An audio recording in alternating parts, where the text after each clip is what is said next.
नमस्कार दोस्तों, बहुत बहुत स्वागत करता हूं आप सभी का आज के इस खास एपिसोड में, जिसमें हम चारों प्रमुख ग्रहों की बात करने वाले हैं।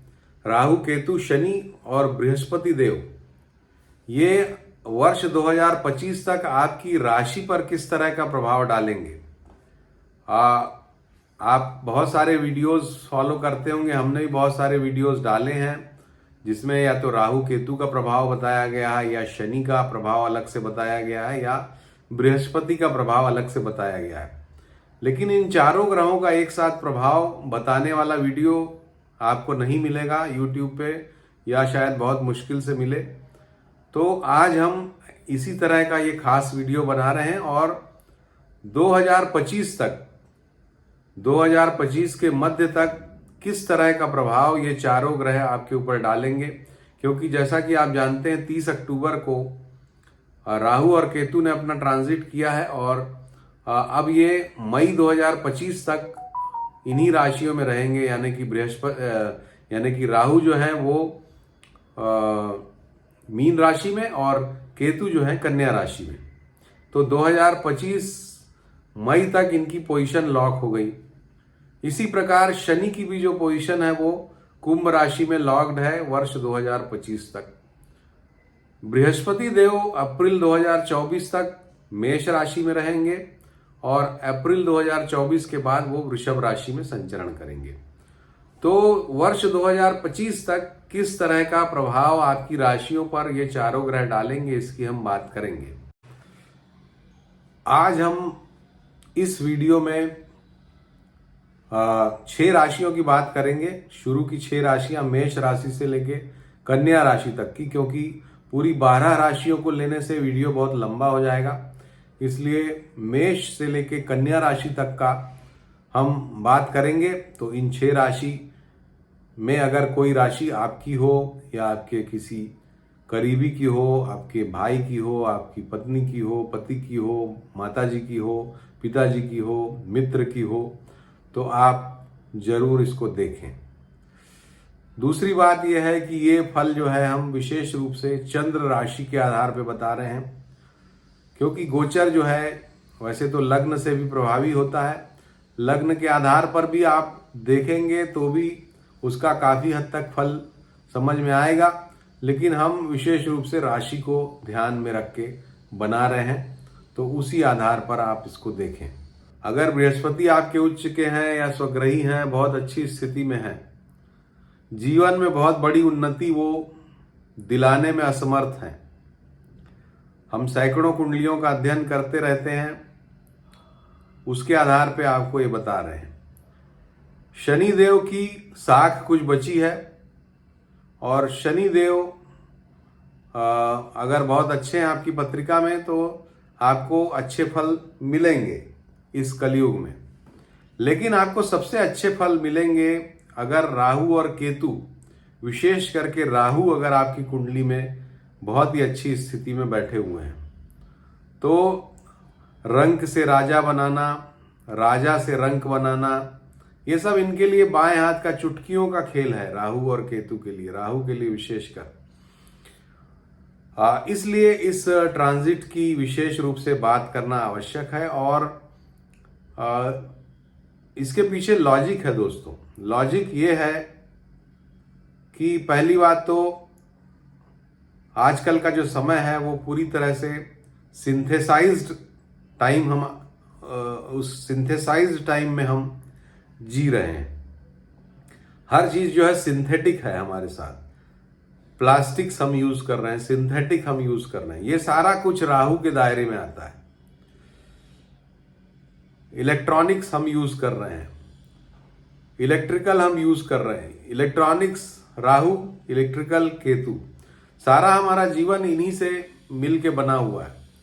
तो जब यही चीजें आज के समय में डोमिनेट कर रही हैं, तो निश्चित रूप से यही ग्रह भी डोमिनेट करेंगे। और ये और भी महत्वपूर्ण हो जाता है यदि मीन राशि में मान लीजिए आपके लग्न के स्वामी बैठे हुए हैं या आपकी राशि के स्वामी बैठे हुए हैं, तो आपके लिए और भी ज्यादा प्रभावी हो जाएगा ये राहु और केतु का ट्रांजिट। इसके अलावा अगर आपकी जन्म जो है आपका ग्रहण काल में हुआ है, यानी कि राहु सूर्य या चंद्रमा के साथ में है, तो आपके ऊपर बहुत बड़ा प्रभाव पड़ेगा। या राहु और केतु की दशाएं आपके जीवन में चल रही हैं, महादशा में, अंतरदशा में राहु या केतु कोई है, तो भी आपके ऊपर ये राहु और केतु का ट्रांजिट बहुत ही ज्यादा गहन प्रभाव डालेगा। तो राहु के ट्रांजिट पे तो हमने एक वीडियो डाला था, उसका हम लिंक आपको दे रहे हैं, उसको आप देखिएगा। केतु का जो ट्रांजिट है उसका असर आपको इस वीडियो में मिल जाएगा, ये जो वीडियो अभी बन रहा है। राहु को थोड़ा सा, राहु और केतु को एक्सप्लेन शॉर्ट में कर देता हूं ताकि आपको वीडियो पूरा समझ में आए। दोस्तों, राहु जो है वो बाउंड्रीज को नहीं मानता, यानी किसी भी सीमा को नहीं मानता, सीमा का अतिक्रमण करने वाला ग्रह है राहु।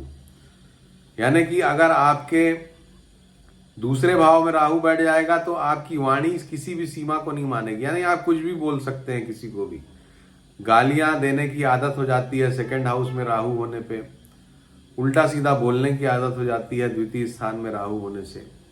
तो बाउंड्रीज या नियम कानून जो है, कायदे कानून को नहीं मानने वाला ग्रह है राहु। तो जिसकी भी कुंडली में जहां पर भी राहु बैठा है उस क्षेत्र से संबंधित चीजों में आप नियम कानून को नहीं मानेंगे, नियम कानूनों से आगे बढ़ के काम करेंगे, सीमाओं से आगे बढ़ के काम करेंगे। ऐसा ही इस गोचर में भी होगा आपके साथ। केतु इसके विपरीत जो है वो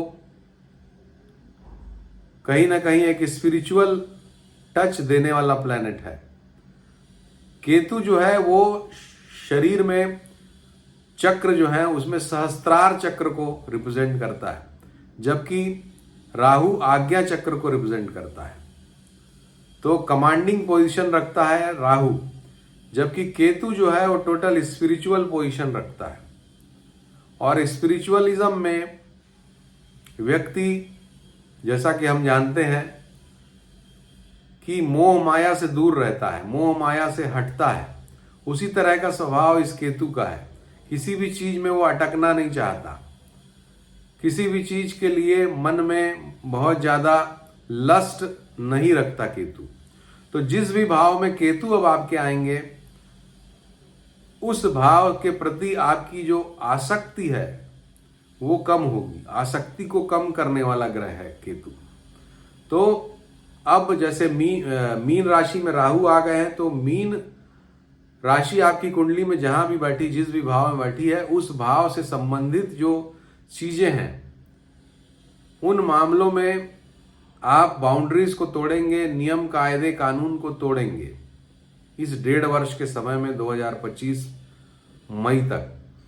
जबकि केतु जहां पर आपके बैठ रहा है उस क्षेत्र के, यानी कि कन्या राशि जहां पर भी आपकी कुंडली में बैठी है वहां पर आपकी आसक्ति कम होगी। जैसे मान लीजिए सप्तम स्थान में कन्या राशि है आपके, मीन लग्न है आपकी, तो पत्नी के प्रति या पति के प्रति आपकी आसक्ति कम होगी।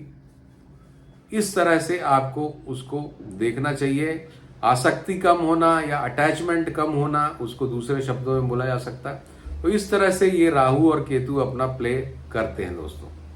तो अब आइए, ये चारों ग्रह जो हैं, राहु, केतु, शनि और गुरु, ये किस तरह का प्रभाव आपकी राशियों पर लेके आ रहे हैं वर्ष 2025 के मध्य तक, ये आज मैं आपको बताने वाला हूं। और ये वीडियो अगर आपने नहीं देखा तो कुछ भी नहीं देखा, तो ध्यान से देखिए। सबसे पहली राशि मेष राशि है और मेष राशि के लिए राहु 12वें भाव में चले गए, केतु 6वें भाव में चले गए, शनि देव जो हैं वो 11वें भाव में संचरण कर रहे हैं, बृहस्पति देव जो हैं अभी राशि में ही हैं और अप्रैल 2024 से वो दूसरे भाव में जाएंगे। तो पहली सीधी सीधी बात तो यह है कि अप्रैल 2024 तक का समय आपके लिए चुनौतीपूर्ण है, क्योंकि बृहस्पति जो है वो बहुत सकारात्मक आपके लिए नहीं बैठे हुए हैं। राहु और केतु का ये जो नवीन ट्रांजिट है, नया ट्रांजिट है, ये आपके लिए राहु समस्याएं पैदा करेगा, हॉस्पिटल के बिल बढ़ाएगा, केस मुकदमे भी लगा सकता है। ये सभी तरह की परेशानियां पैदा करने का प्रयास करेगा। हालांकि विदेश वगैरह आप जाना चाहते हैं अगर, तो वो जरूर ये करा देगा। और विदेश जाने से राहु के 12वें भाव में बैठने के जो दुष्परिणाम है उससे आदमी बच जाता है। तो अगर आपका थोड़ा भी इस तरह का फल हो, इस तरह का मोमेंटम हो, इच्छा हो, तो आप जरूर विदेश चले जाइए। 6वें भाव का जो केतु है दोस्तों, वो शत्रुओं को खत्म करेगा। 6वें भाव का केतु पूज्य होता है। गणेश जी की जितना आप पूजा करेंगे उतना आपके शत्रुओं से आपकी रक्षा होगी, आपके ऋण खत्म होंगे, रोगों से आप बचेंगे, रोगों से आपकी रक्षा होगी। तो 6वें केतु का सद परिणाम आपको मिलेगा। शनि जो है आपके लाभ स्थान में बैठे हुए हैं, काफी अच्छी स्थिति में है लाभ के मामले में, लेकिन उनकी दृष्टि चूंकि आपकी राशि पे है, इसलिए आप वो एक तरह की मानसिक निराशा को भी प्रकट करते हैं। तो शनि मानसिक नैराश्य आपको विशेष करके अप्रैल 2024 तक देंगे। उसके बाद बृहस्पति देव आ जाएंगे गेम चेंजर के रूप में, और 1 वर्ष का समय बहुत ही अच्छा आपके लिए निकलेगा। यानी कि 2025 के मध्य भाग तक 24 से लेके 25 तक का समय मेष राशि वालों के लिए बढ़िया जाएगा। तो आपके लिए 24 अप्रैल तक का समय ही थोड़ा कष्टप्रद हो सकता है। कुछ कुछ मामलों में केस मुकदमा, अचानक हॉस्पिटल पे खर्च होना, या कुछ आरोप लग जाना, क्योंकि 12वां भाव जो है आरोप का भी होता है। तो कुछ अगर आप, क्योंकि बाउंड्रीज को नहीं मानता राहु, तो 12वां भाव भोग का भी होता है। तो भोग के मामले में आप कोई बाउंड्रीज ना ब्रीच करें, इस बात का आपको ध्यान रखना है। बहुत ज़्यादा भोगी प्रवृत्ति से बचना है, चाहे वो खाने के मामले में हो, पीने के मामले में हो, या शारीरिक संबंधों के मामले में हो। हर तरह से आपको बचने का प्रयास करना चाहिए। अगर ये आप कर गए तो ये ट्रांजिट आपके लिए अच्छा फल देगा। इसके पश्चात 2 नंबर राशि यानी कि वृषभ राशि। वृषभ राशि के लिए राहु जो है वो लाभ स्थान में चले गए हैं, केतु जो है 5म स्थान में आ गए हैं, शनि जो है वो 10म स्थान में है, और बृहस्पति देव जो है वो अप्रैल 24 तक आपके 12वें भाव में रहेंगे। उसके पश्चात आपके राशि में संचरण करेंगे।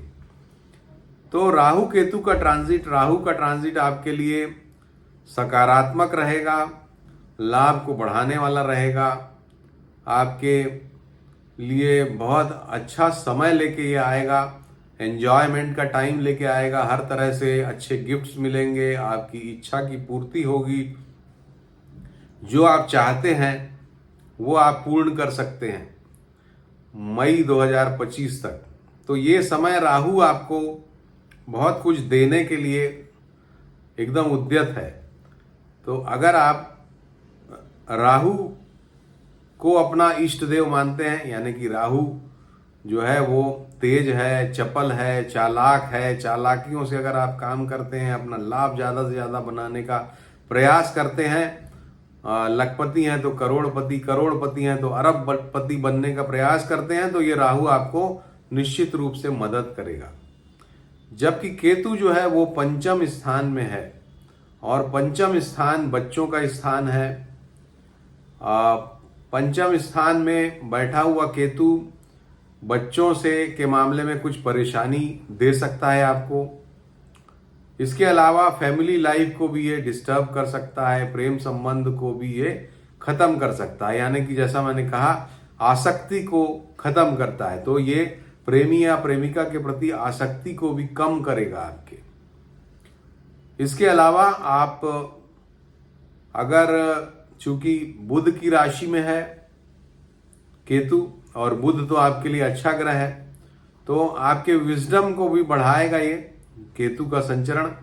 तो आप कुछ अच्छा सोच पाएंगे, अच्छी प्लानिंग कर पाएंगे, उन सब चीज़ों में आपकी मदद करेगा। तो एक तरह से राहु और केतु दोनों आपके लिए मददगार ही हैं। थोड़ा सेहत का इशू बच्चों के मामले में और इंटीमेसी के मामले में हो रहा है। शनि देव दशम स्थान पे सामान्य फल देंगे, बहुत अच्छा कोई फल शनि दशम स्थान में नहीं देते हैं, लेकिन शश योग बना रहे हैं तो निश्चित रूप से पद प्रतिष्ठा को बढ़ाएंगे। तो शनि भी आपके लिए बहुत फेवरेबल है। वर्ष 2025 तक आपके पद को बढ़ाने का ये काम कर रहे हैं। जबकि बृहस्पति देव जो कि अभी 12वें भाव में है, कुछ बहुत ज़्यादा सपोर्टिव नहीं है, लेकिन आपके घर में मांगलिक कार्य आदि करवा सकते हैं। अगर आप स्वयं शादी के योग्य हैं तो शादी के मामले में आपको उस बंधन में आगे बढ़ा सकते हैं, या अगर आपके संतान जो है वो शादी योग्य है तो शादी वगैरह उनकी हो सकती है अप्रैल 2024 तक। अप्रैल 2024 के बाद ये आपकी राशि में आ जाएंगे और राशि में गुरु का संचरण परेशानियां पैदा करने वाला होता है। तो भले ही सारी चीजें जो है अच्छी रहेंगी, आपके लिए लाभजनक रहेंगी, लेकिन मानसिक रूप से थोड़ा आप परेशान रह सकते हैं अप्रैल 2024 से 2025 अप्रैल तक। तो ये रहेगा फल वृषभ राशि के लिए। अगली राशि मिथुन राशि। मिथुन राशि के लिए ये जो संचरण है राहु और केतु का, तो राहु आपके दशम स्थान में संचरण कर रहे हैं और केतु आपके चतुर्थ स्थान में संचरण कर रहे हैं, जबकि शनि देव आपके नवम भाव में है और बृहस्पति देव मेष राशि यानी कि आपके लाभ स्थान में है। तो मिथुन राशि वालों के लिए ये जो राहु और केतु का संचरण है, इसमें से राहु दशम स्थान में कहीं ना कहीं आपके मन में अपने कार्य क्षेत्र के प्रति असंतोष की स्थिति को बनाएगा। ट्रांसफर वगैरह आपका हो सकता है अगर आप नौकरी पेशा हैं। अगर आप बिजनेस वाले हैं तो बिजनेस बदलने के बारे में आप सोच सकते हैं, बिजनेस आपका बदल भी सकता है। तो ये बड़ा परिवर्तन आपके जीवन में लाता है राहु का 10वें भाव में संचरण। जबकि केतु जो है वो चौथे भाव में आपके मकान, गाड़ी, माता के भाव में है और बुध की राशि में है। बुध आपका राशिश भी है, यानी आपके राशि का स्वामी बुध है और उसी की दूसरी राशि में ये बैठे हुए हैं। तो केतु का ये जो संचरण है आपके मन में थोड़ा सा विरक्ति के भाव पैदा करेगा। आपको लगेगा कि ये जितनी चमक दमक की चीजें हैं ये बेकार हैं, क्योंकि चौथा भाव जो होता है वो आध्यात्मिक भाव है, स्पिरिचुअल हाउस है, 4, 8, 12। तो फोर्थ हाउस में केतु का आना स्पिरिचुअलिज्म को बढ़ाएगा। आपके मन में विरक्ति पैदा होगी दुनिया की चमक दमक के मामले में। अच्छी गाड़ी, अच्छे कपड़े, अच्छा मकान, ये सब चीजों से अब आपको थोड़ा सा विरक्ति सी हो सकती है केतु की वजह से। तो और ये एक आपको शांति भी प्रदान करेगा, क्योंकि आपकी राशि बुध की है और उसी की दूसरी राशि में केतु आए हैं। तो एक स्पिरिचुअल प्रोग्रेस आपका मई 2025 तक के समय में होना निश्चित है। शनि देव जो है वो आपके नवम भाव में बैठे हुए हैं और नवम भाव में शनि का संचरण शुभप्रद होता है और खासकर स्वग्रही हैं। तो अगर आप फॉरेन वगैरह जाना चाहते हैं या कुछ रिसर्च वर्क करना चाहते हैं, ये सब चीज़ों में आपको शनि देव मदद करेंगे 2025 तक। इसके अलावा शनि देव की जो स्थिति है उनकी दृष्टियों के आधार पर, चूंकि लाभ स्थान में पड़ रही है दृष्टि, तो लाभ को वो थोड़ा कम कर सकते हैं शनि देव नवम भाव में बैठ के। और उसका भी कारण वही है, शनि में भी आध्यात्मिक गुण है, तो आपका ध्यान थोड़ा अपना लाभ कमाने से कम होगा। और गुरु भी आपके लाभ स्थान में है, गुरु मेष राशि में बैठे हुए हैं। तो गुरु तो 2 नंबरी पैसे नहीं देते हैं, यानी कि आप ये सोच सकते हैं कि जो भी मैं कमाऊं वो अच्छे तरीके से, जो मेरे हक का पैसा है वही मुझे मिले। किसी भी गलत ढंग से पैसे का अर्जन करने के प्रति अभी आपका रुझान बिल्कुल नहीं के बरोबर रहेगा। तो इस तरह से मिथुन राशि के लिए एक तरह से स्पिरिचुअल प्रोग्रेस का ये टाइम है अप्रैल 2024 तक। अप्रैल 2024 से 2025 अप्रैल तक का जो समय है वो आपके 12वें भाव में गुरु का जाना कहीं ना कहीं आपकी फैमिली में संतान का विवाह हो, मांगलिक कार्य हो, नए घर में गृह प्रवेश हो या नया घर बनवाना हो, ये सब चीज़ों के प्रति आपको लेके जाएगा अप्रैल 2024 के बाद। यानी आप अपनी जिम्मेदारियां पूरी करना चाहेंगे अगर आप उस एज ग्रुप के हैं। और अगर आप यंग हैं तो विवाह होने की पूरी प्रबल संभावना है 2024 में।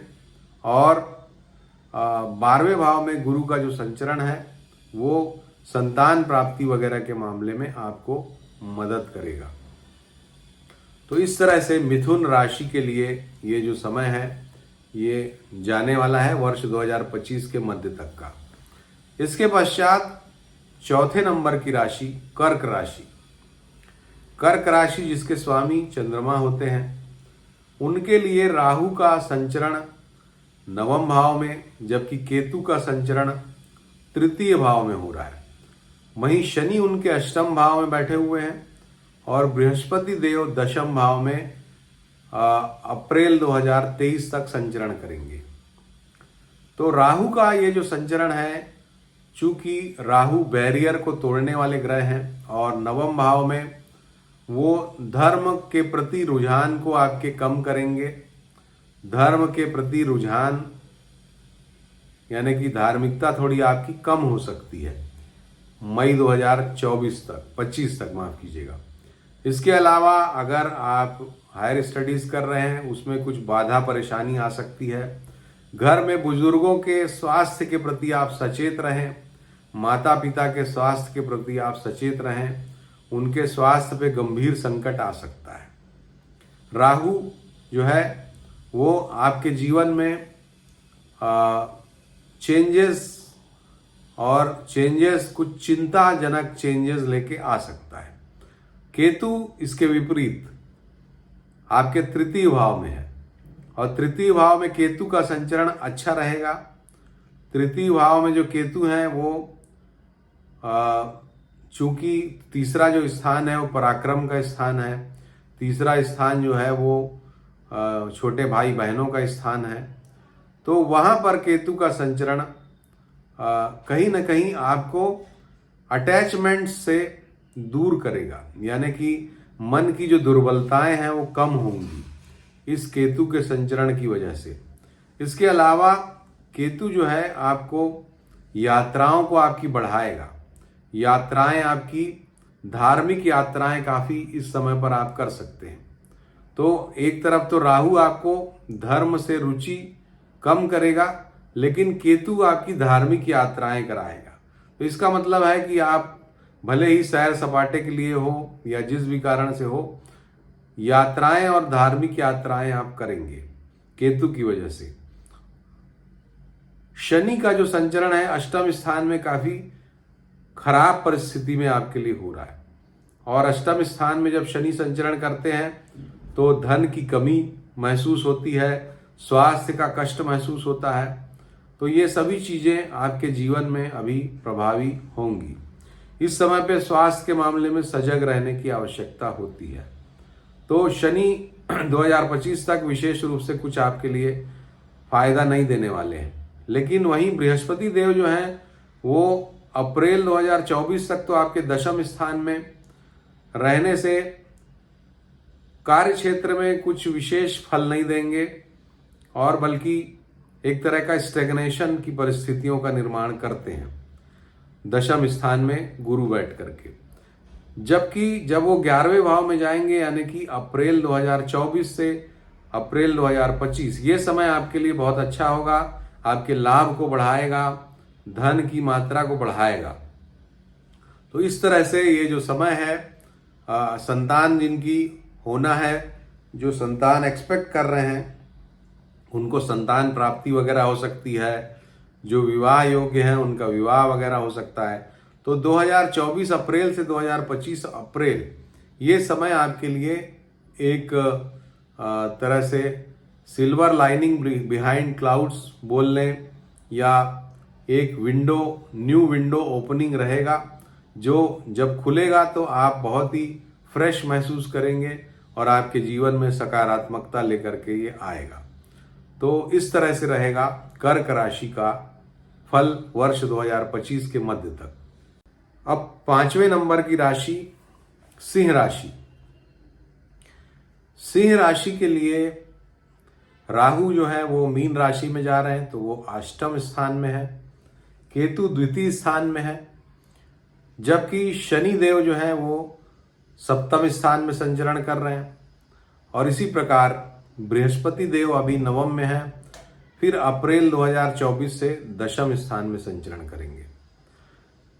तो सिंह राशि के लिए अष्टम स्थान में राहु का संचरण, अष्टम स्थान जो है दोस्तों चेंजेस का स्थान है, ट्रांसफॉर्मेशन का हाउस है। तो आपके लाइफ में चूंकि राहु बढ़ा देते हैं किसी भी चीज को, तो यानी आपकी लाइफ का ट्रांसफॉर्मेशन का जो क्षेत्र है वो बढ़ने वाला है, यानी आपके जीवन में ट्रांसफॉर्मेशन आने वाला है।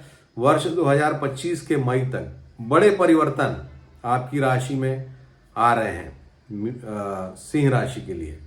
तो बड़े बड़े परिवर्तन आपके जीवन में आएंगे, जैसे कि आपका काम ही बदल जाए, या अगर आप काम कर रहे हो तो काम करना छोड़ दें, रिटायरमेंट ले लें, या आपकी नौकरी बदल जाए अगर आप उस तरह की एज ग्रुप के हैं।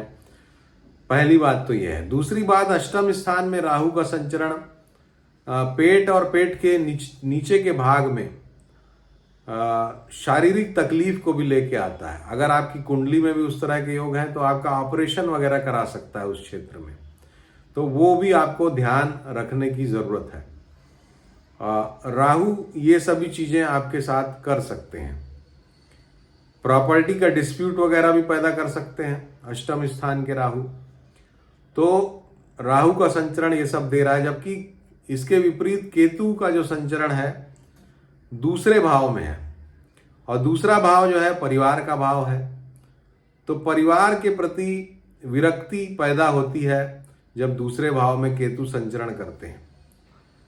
व्यक्ति जो है गुमसुम होने लग जाता है, बोलना उसका कम हो जाता है, या कुछ कभी इर्रिलेवेंट सा वो बोलने लगता है। द्वितीय स्थान का जो केतु है वो धन के मामले में तो नकारात्मक परिणाम नहीं देता, यानी कि जो आपका संचित धन है, हालांकि उसको भी आपको संजो के रखना जरूरी है, लेकिन मुख्य रूप से आपको अपने मन पे ध्यान देना है।